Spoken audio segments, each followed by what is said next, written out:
कैसे हैं आप सब लोग।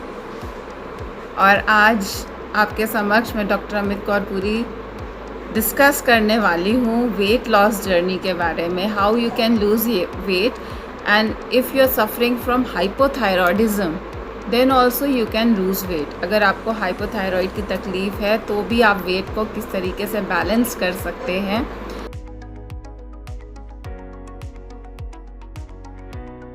मैं आपसे ये पूछती हूँ कि कुछ प्रश्न मैं आपसे पूछूंगी। पहला तो प्रश्न ये पूछ रही हूँ कि क्या आपको टायर्ड फील होता है, क्या आपको थका थका सा महसूस होता है, क्या आपका वेट एकदम से बढ़ना शुरू हो गया है, आपको इरिटेशन और एंजाइटी की प्रॉब्लम है और ठंड लगती है, शरीर में कपकपी सी मचती है।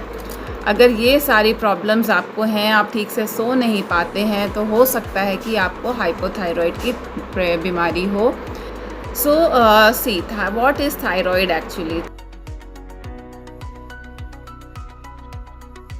Thyroid is a small gland, है ना। थायराइड एक छोटा सा ग्लैंड है, बटरफ्लाई शेप का ग्लैंड है, जो हमारे यहाँ पे नेक रीजन में पाया जाता है। तो यहाँ पे बटरफ्लाई शेप का एक ग्लैंड होता है जिसको थायराइड बोलते हैं और इससे हार्मोन सिक्रीट होता है थायरॉक्सिन। अब थायरॉक्सिन दो तरह के होते हैं, T3 और T4, जो कि हमारे मेटाबॉलिज्म को, रिपेयर को और ग्रोथ को रेगुलेट करते हैं। ओके, अब ये थायरॉक्सिन हार्मोन भी किसी के इन्फ्लुएंस में है। ये कैसे सिक्रीट होता है, हमारे ब्रेन में एक ग्लैंड होती है, उसको बोलते हैं पिट्यूटरी ग्लैंड। ये pituitary gland thyroid stimulating hormone को सिक्रीट करता है। ठीक है, जब भी थायरॉक्सिन का लेवल हमारे ब्लड में कम होता है तो pituitary gland thyroid stimulating hormone यानी TSH को सिक्रीट करता है। और ये TSH जब सिक्रीट होता है तो T3 और T4 थायरॉक्सिन हार्मोन जो कि थायराइड ग्लैंड से निकलता है वो सिक्रीट होना शुरू हो जाता है। फिर वो लिवर पे जाता है और लिवर में जब जाता है तो वहाँ पे जाके मेटाबॉलिज्म को बैलेंस करता है। ठीक है, तो ये तो हो गया बैकग्राउंड की किस तरीके से, क्या प्रोसीजर है, क्या मैकेनिज़्म है थायराइड हार्मोन को प्रोड्यूस करने का। जब कहीं पे भी प्रॉब्लम आती है, जब पिट्यूटरी से थायराइड स्टिमुलेटिंग हार्मोन ठीक से सिक्रीट नहीं हो रहा, ये जो है थायराइड स्टिमुलेटिंग हार्मोन जब सिक्रीट नहीं हो रहा पिट्यूटरी से, या जब रेगुलेटरी हार्मोन जो T3 और T4 है जो कि थायराइड से सिक्रीट होता है वो ठीक से सिक्रीट नहीं हो रहा, उसका ठीक से बन नहीं पा रहा, या ये ठीक से ट्रांसपोर्ट नहीं हो रहा हमारे लिवर में ब्लड स्ट्रीम के थ्रू, तो हमें एक डिजीज़ हो जाती है जिसको हम हाइपोथायरॉइड कहते हैं। This was the mechanism how we have thyroidism. Now why we have hypothyroidism, इसके भी बहुत सारे रीज़न्स हैं। पहला जो रीज़न है कि सेडेंट्री लाइफस्टाइल और गलत खान पान। तीसरा हो सकता है जेनेटिक रीज़न। चौथा आपका हो सकता है कि आप बहुत ज़्यादा स्ट्रेस लेते हैं। जो लोग बहुत ज़्यादा स्ट्रेस लेते हैं तो उनका पिट्यूटरी ग्लैंड से TSH हार्मोन सिक्रीट होने में प्रॉब्लम होता है, जिसकी वजह से थायराइड हार्मोन नहीं बन पाता या कम प्रोडक्शन होता है उसका, है ना। तो सबसे पहले हम बात कर लेते हैं क्या चीज़ नहीं खानी है थायराइड के पेशेंट्स को जिनको हाइपोथायरॉइड है। ऐसी कौन सी चीज़ें हैं जो नहीं खानी है। गोइट्रोजेंस नहीं खाने हैं। गोइट्रोजेंस मतलब ऐसे फूड जो कि थायराइड के लेवल को डिस्टर्ब करते हैं, उनको गोइट्रोजेंस बोलते हैं। और ये क्रूसीफेरस वेजिटेबल्स में होते हैं, जैसे कि ब्रोकली है, ठीक है ना।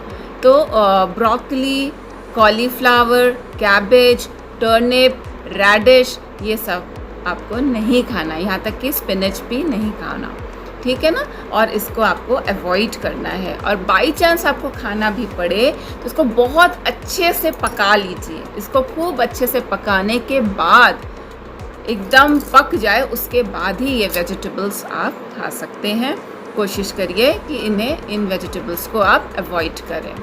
अब क्या होता है कि क्योंकि अब मेटाबॉलिज्म के बारे में let me tell you something about metabolism के बारे में बहुत बात करते हैं। लोग बोलते हैं मेरा मेटाबॉलिज्म बहुत स्लो है, जिसकी वजह से मेरा वेट जो है लॉस नहीं हो पा रहा है, हम वेट अपने मैनेज नहीं कर पा रहे हैं। मेटाबॉलिज्म एक्चुअल में क्या होता है, मेटाबॉलिज्म में भी दो चीज़ें होती हैं, एक होता है कैटाबॉलिज्म, दूसरा होता है एनाबॉलिज्म।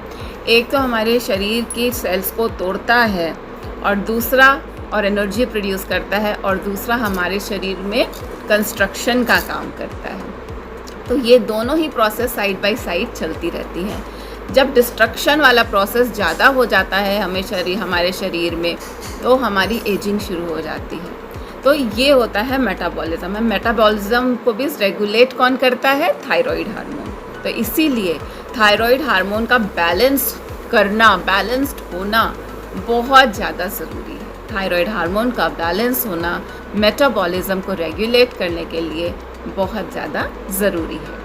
जिनको हाइपोथायराइड की प्रॉब्लम होती है उनके साथ क्या होता है पता है? जब लीवर पे ये ठीक से काम नहीं कर पाता तो वहाँ पे क्या होता है कि कोलेस्ट्रॉल बढ़ना शुरू हो जाता है ना। हमारा जो बैड कोलेस्ट्रॉल होता है वो बनना शुरू हो जाता है। तो हमें लगता है कि हमें कार्डियोवैस्कुलर डिजीज़ होनी शुरू हो गई है, ब्लड जो ठीक से पंप नहीं हो पा रहा है ना।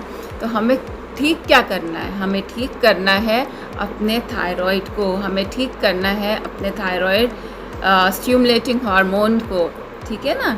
तो ये हो गया कि what is hypothyroid, what are the hormones, what is the mechanism, how they are regulated, and what are the reason if you are suffering from hypothyroid. Now let us talk about how you can regulate, how you can manage hypothyroidism by food intake, है ना। कौन सा खाना खाना है, कौन सा नहीं खाना है, ये तो हमने डिस्कस कर दिया ना। अब हमें कौन सी चीज़ें खानी हैं और थायराइड हार्मोन को ठीक तरीके से वो काम करे उसके लिए सेलेनियम, जिंक, टायरोसिन, ये 3 चीज़ें भी बहुत ज़्यादा ज़रूरी हैं। सेलेनियम जो होता है वो एक मिनरल कंपाउंड है, जिंक एक मिनरल है, और टायरोसिन एक तरह का अमाइनो एसिड या प्रोटीन है जो कि कंबाइन होके थायराइड हार्मोन को हेल्प करता है मेटाबॉलिज्म को रेगुलेट करने के लिए, राइट। नाउ द फूड, क्या खाना चाहिए? अगर आपको थायराइड है, अगर थायराइड की आपको प्रॉब्लम है, तो आप जब सुबह उठ के सबसे पहले आपको एलोवेरा जूस, आंवला जूस को मिक्स कर लीजिएगा। 5 ml आप एलोवेरा का जूस ले लीजिएगा, 5 ml आप आंवले का जूस ले लीजिएगा, और इसको 1 गिलास पानी में डाइल्यूट करके इसको आप एम्प्टी स्टमक सुबह पी सकते हैं। थायराइड की आप जो मेडिसिन लेते हैं उसके आधे घंटे के तक आपको कुछ नहीं लेना है, और उसके बाद ही आपको ये आंवले का जूस और एलोवेरा का जूस आधे घंटे के बाद लेना है। सेकंड, आप नोट करिए, जो वाइट पेठा होता है, सफ़ेद कद्दू जिसे बोलते हैं, सफ़ेद पेठा जो होता है वो बहुत ज़्यादा फ़ायदेमंद है। आप थोड़ा सा 5 इंच पेठे का ले लीजिएगा, उसका छिलका हटा के, उसको सीड हटा के उसका जूस बना लीजिएगा 1 गिलास, और वो अगर आप कंज्यूम करते हैं तो वो भी थायराइड पेशेंट के लिए बहुत अच्छा है। ये नहीं है तो आप लौकी का जूस ले सकते हैं, आप क्यूकम्बर का जूस ले सकते हैं, खीरे का जूस ले सकते हैं। तो ये जितने भी जूसेस मैंने आपको बताए वो आपके हाइपोथायराइड के लेवल को रेगुलेट करने के लिए बहुत कारगर सिद्ध होता है। बहुत ज़रूरी है ये हाइपोथायराइड के पेशेंट्स के लिए, अगर आप इसको मैनेज करना चाहते हैं। अपने काम खुद करना शुरू करिए और थोड़ा सा चलना फिरना, अपनी बॉडी को मूव करिए। योगा भी बहुत हेल्पफुल है हाइपोथायराइड को मैनेज करने के लिए। एक सिंहासन होता है, वो बहुत अच्छा है। सिंहासन में क्या करना होता है, आपको सांस लेनी होती है और जीभ से बाहर निकाल के आपको कैसे आप उटकुणू के पोज में बैठ जाइए। दोनों हाथ को सामने अपने नीज़ के ऊपर रख लीजिएगा और सांस लीजिएगा। ये करना आपको। तो अगर आप ये करते हो तो आपका जो थायराइड ग्लैंड होता है वो एक्टिवेट हो जाता है। तो आपको सिंहासन अगर आप करेंगे तो हाइपोथायराइड में काफ़ी आपको रिलीफ मिलेगा, आराम मिलेगा, ठीक है ना। तो इस तरीके से आप योगा, भ्रामरी प्राणायाम और ये सब भी कर सकते। भ्रामरी जैसे इस तरह से हाथ रख के तो भ्रामरी प्राणायाम करिए, अपने माइंड को रिलैक्स करिए, डी स्ट्रेस करिए, अपने आप को स्ट्रेस नहीं लेना है। और आपकी स्लीप 7 to 8 आवर्स की होनी चाहिए। आपने एक्टिव लाइफस्टाइल रखनी है, फूड का अपना ध्यान रखना है, जो ईटिंग हैबिट्स हैं, जो फूड को अवॉइड करना है उसे अवॉइड करिए। तो आपका यहाँ पे जुड़ने के लिए बहुत बहुत शुक्रिया, और आशा करती हूँ कि आप अपने आप को स्वस्थ रखेंगे। सुखी रहिए, स्वस्थ रहिए।